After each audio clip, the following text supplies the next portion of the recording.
that's what's happening. So let me just. All right. Okay. Wow, we got some rhythm going on. Get it. Not the sound effect. I told you, the bar has been risen. So, you know. Huh? You got me one time. This is how I made a baby. We can't take it anyway, you know what I mean? Literally. You ain't here to see me, right? This is it. So, ladies and gentlemen, show you the. Do it. Morning. Well, this is day 4, so we've all had plenty of time to kind of be acclimated and kind of get to know each other. But once again, I'm Mike Skorowski. I'm a patrol officer for Prosper Police Department. And today, the topic is becoming a leader in law enforcement. Introduction preparation.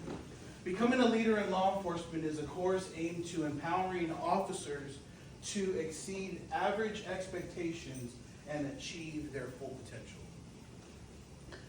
This course introduces the student to what is a leader, qualities of an effective leader, challenges in leading, and awakening the leader in them, or in he or in you. The unit goal for this course, during this course, the student will obtain a basic understanding of what it takes to become a leader in law enforcement, and understand that regardless of rank, an officer is often placed in a position of leadership based on circumstances in front of them. We just got out of the communications presentation. That call taker is leading that person through the call, leading officers through the call. They may not be the supervisor. They may be a brand new communications person in training, but right now they're leading that call regardless of what's going on. They're the one that's on the phone. The following learning objectives are directed to this functional area, and each student will be able to demonstrate understanding this goal, not through a written test today, but just through interaction. So goal overview one more time is: what is a leader? What are qualities of an effective leader? Challenges in leading, and awakening the leader in you. Oops. So what is a leader? For the sake of time. Oops. Black's Law Dictionary gives a definition of leader as an entity, typically a person, that provides direction to those who follow, often holds a dominant or superior position within a specific field, exerts a high degree of control of influence over others, sought out as one who will provide success to those who provide support. So that's kind of like the legal thing, right? That's kind of like that they have rank, they're an administrator, they're a boss, they're the CEO, like they're up there. This is the very hey, this is a leader by position, by title, this is kind of your superior. But to look at leadership a different way, right? Let's see, what does being a leader also look like?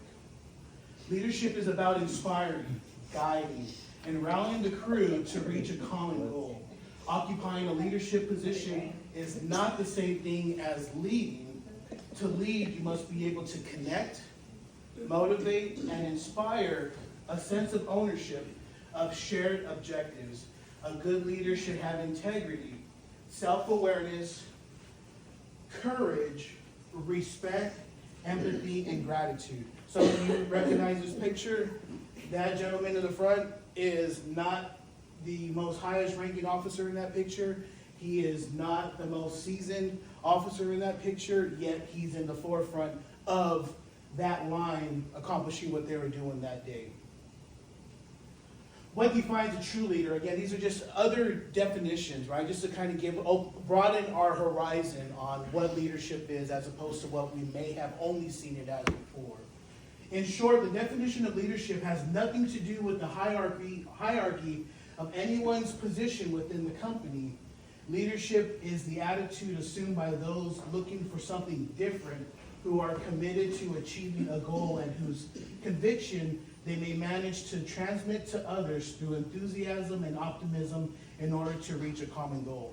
So thankfully, we have the chain of command that we respect, and that chain of command will always be in place, but it still gives officers an opportunity to do something within those lines, within those restrictions of respecting the chain of command, but empowering themselves, right?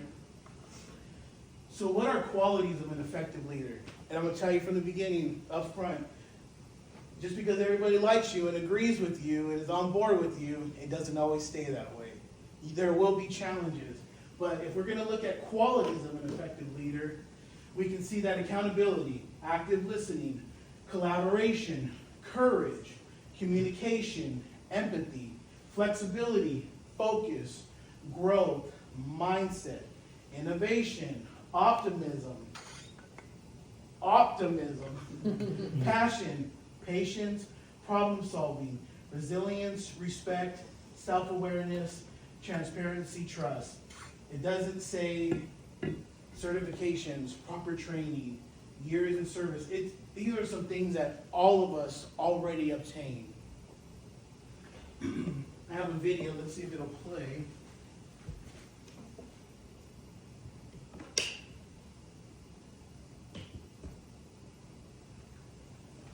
The one characteristic that I'm very, very comfortable saying that all of the leaders I've met have is courage. And you could rank integrity there, but I think it takes courage to have integrity. To do the right thing in the face of overwhelming pressure, to do something different, to speak truth to power, all those integrity things, that takes courage. It is very difficult to lead. I think we celebrate it, but I don't think people realize just how hard it is. The only analogy I would offer is parenting. Having a kid is so fun, but raising a kid is so hard. Excruciating. Sorry, did I say that? It was a little too quick. You were a little animal.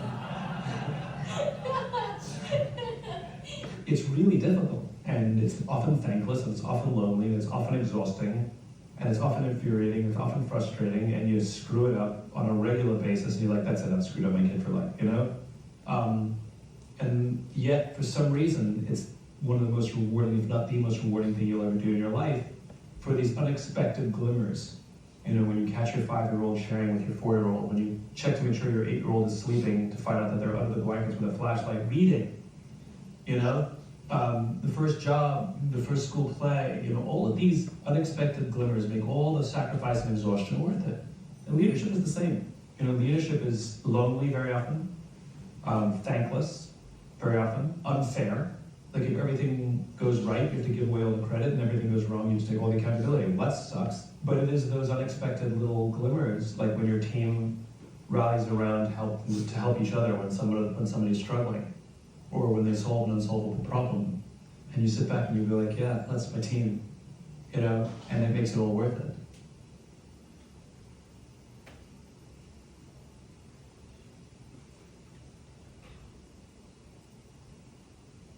Talks about courage, right? And I love that clip because there was a lot in here that talked about. I have a 12-year-old, and we do things as a family, and I have older kids. I have daughters, 19, 20. But something that I heard in the room a lot our first day was that I don't have proper training. I don't have any proper training, but this is what I do, or this is who I am. But I love that clip hones in that proper training doesn't always look like a certificate. It doesn't always look like something that's on paper. It may not be something that you put up on the wall, but it's life skills, right? If you can lead a person, if you can lead young girls, if you can be in the military and you can be in that work successfully within that atmosphere, like that's training. That's gray in the beard. That's some gray in the hair. I ain't touching it up yet like Mario Lopez, but I'm getting there. But training, I mean, we're in it all the time. And draw from that. Puzzles, I can't tell you where you'd be able to use the power spot of puzzles. But I know that there's something out there where, hey, she's got this skill in puzzles. She enjoys it, she's good at it, and she can apply that somewhere, right? But courage. And that's such a powerful word. It's on our wall. I'm not going to get into it too much now. But courage is such a big word. Courage is defined as the mental or moral strength to venture, preserve, and withstand danger, fear, or difficulty. It is It is a universal admired attribute that can manifest in various contexts, from soldiers to entrepreneurs. Courage can be categorized into physical courage, which involves bravery in the face of physical pain or danger, and moral courage, which is the ability to act rightly in the face of popular opposition or personal loss, right? That's the dictionary version. And we do that all the time. We do that as police officers. You do that when you're taking a call, and it's something that maybe it's hitting home. Maybe it's a suicide call. Maybe it's a child that's drowned, or a baby that's not breathing. Somebody walked into, the nursery and the baby was unresponsive. Like, that call taker will need the courage to be able to guide them through the call and continue to apply courage in getting that person through that moment. Challenges in leadership, I'm going to stop right here and I'll pick the rest up tomorrow.